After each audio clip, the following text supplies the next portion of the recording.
Assalamualaikum warahmatullahi wabarakatuh. Perkenalkan, nama saya Andika Syahrandi, NIM 19045002, Pendidikan Geografi Universitas Negeri Padang. Baik, pada kesempatan kali ini kita akan membahas tentang geografi regional Indonesia. Yang pertama, kita akan membahas pengertian geografi itu sendiri. Geografi berasal dari bahasa Yunani, yaitu geo yang berarti bumi dan grafien yang berarti tulisan, sehingga saat digabungkan menjadi tulisan bumi atau deskripsi bumi. Menurut Karl Ritter, geografi adalah sebuah studi yang mempelajari bumi sebagai tempat hidup manusia. Jadi, geografi merupakan ilmu yang mempelajari tentang lokasi serta persamaan dan perbedaan keruangan di atas fenomena fisik. Yang kedua yaitu pengertian regional bumi.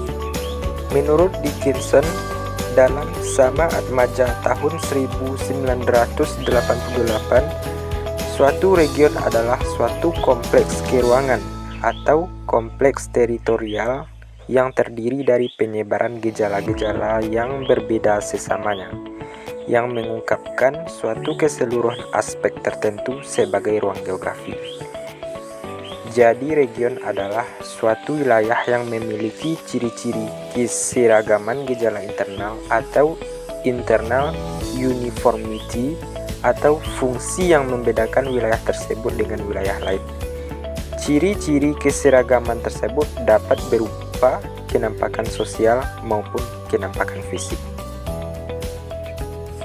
Yang ketiga, kita akan membahas tentang pengertian geografi regional. Setelah memahami pengertian geografi dan pengertian regional, kita akan bisa memahami pengertian geografi regional. Geografi regional merupakan deskripsi yang komprehensif integratif aspek fisik dengan aspek manusia dalam relasi keruangannya di suatu wilayah. Geografi regional Indonesia adalah suatu bagian atau keseluruhan bagian yang didasarkan atas aspek keseluruhan suatu wilayah.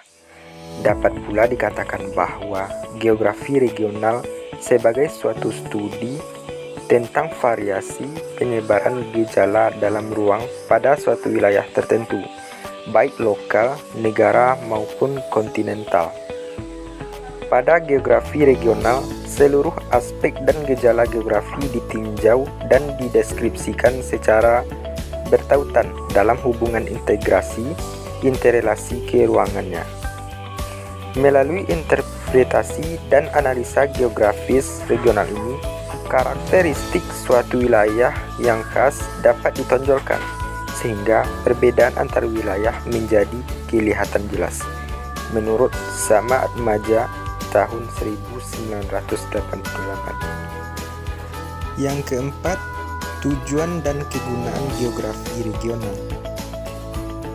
Geografi regional merupakan bagian dari geografi yang bertugas untuk menjelaskan secara komprehensif segala keterkaitan atau asosiasi, relasi, interrelasi, interaksi, dan interdependensi unsur fisik dan manusia yang ada pada suatu region tertentu pada waktu tertentu. Bagi ahli geografi, geografi regional adalah cara untuk mengatur dan menyederhanakan sejumlah besar informasi spasial yang ada di dunia. Geografer juga menganggap informasi yang dikumpulkan dari daerah penting dalam menciptakan dan menganalisis data spasial yang dikumpulkan melalui penginderaan jauh dan sumber lainnya. Yang kelima, kriteria suatu regional.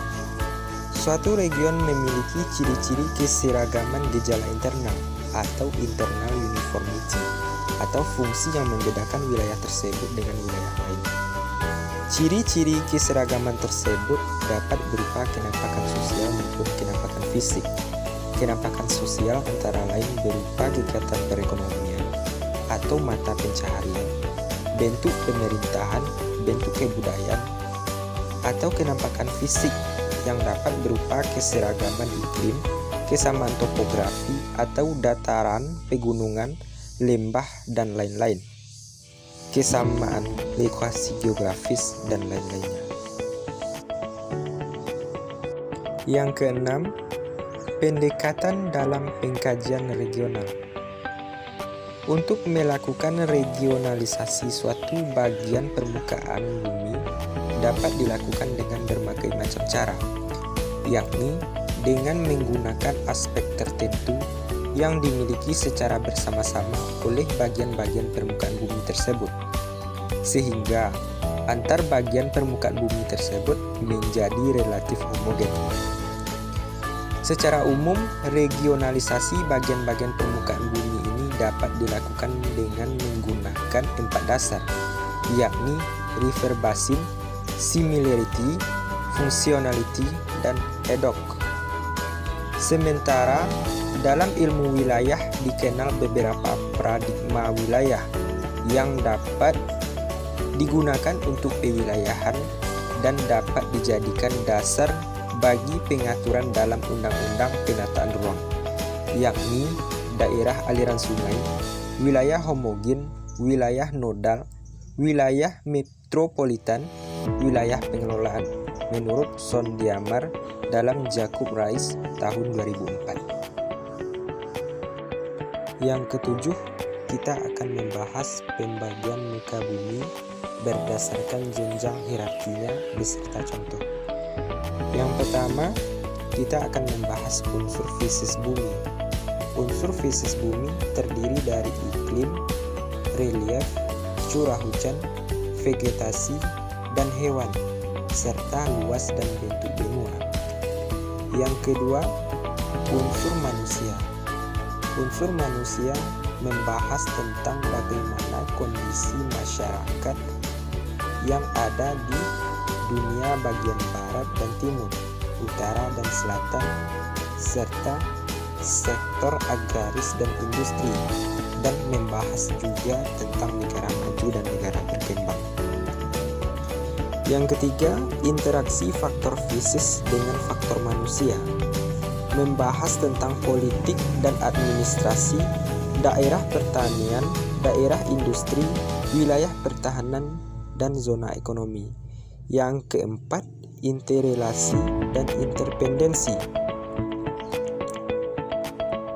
Interrelasi dan interpendensi antar regional membahas tentang hubungan politik, ekonomi, budaya, iptek, dan hankam. Yang terakhir, kita akan membahas tentang letak negara Indonesia. Yang pertama, kita akan membahas dari segi fisiografis.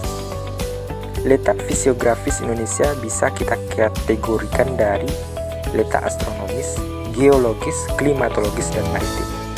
Ditinjau dari segi astronomisnya, Indonesia berada pada lintang 6 derajat lintang utara sampai 11 derajat lintang selatan, dan 95 derajat bujur timur sampai 141 derajat bujur timur.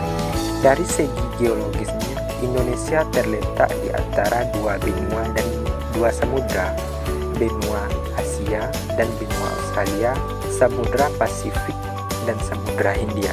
Hal inilah yang menyebabkan negara Indonesia berada pada letak yang sangat strategis.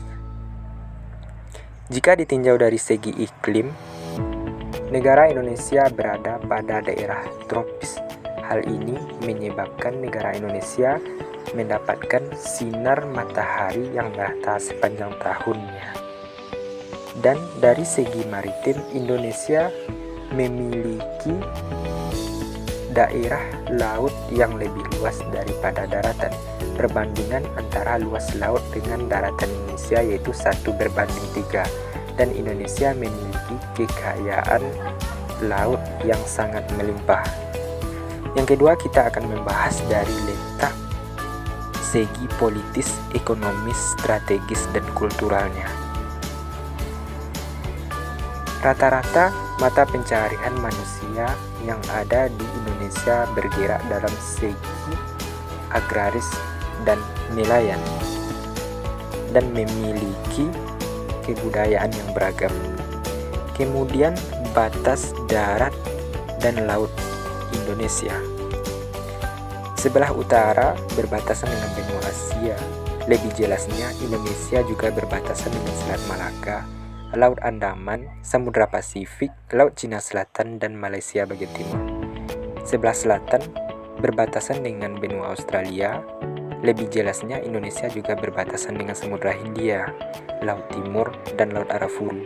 Sebelah barat berbatasan dengan Samudra Hindia, sebelah timur Samudra Pasifik. Selain itu, Indonesia juga berbatasan dengan Papua Nugini. Selanjutnya, kita akan membahas tentang bentuk dan luas negara Indonesia. Negara Indonesia memiliki luas 1,905 juta kilometer. Baik, mungkin sekian yang bisa saya jelaskan pada kesempatan kali ini. Dan akhir kata, saya ucapkan terima kasih. Assalamualaikum warahmatullahi wabarakatuh.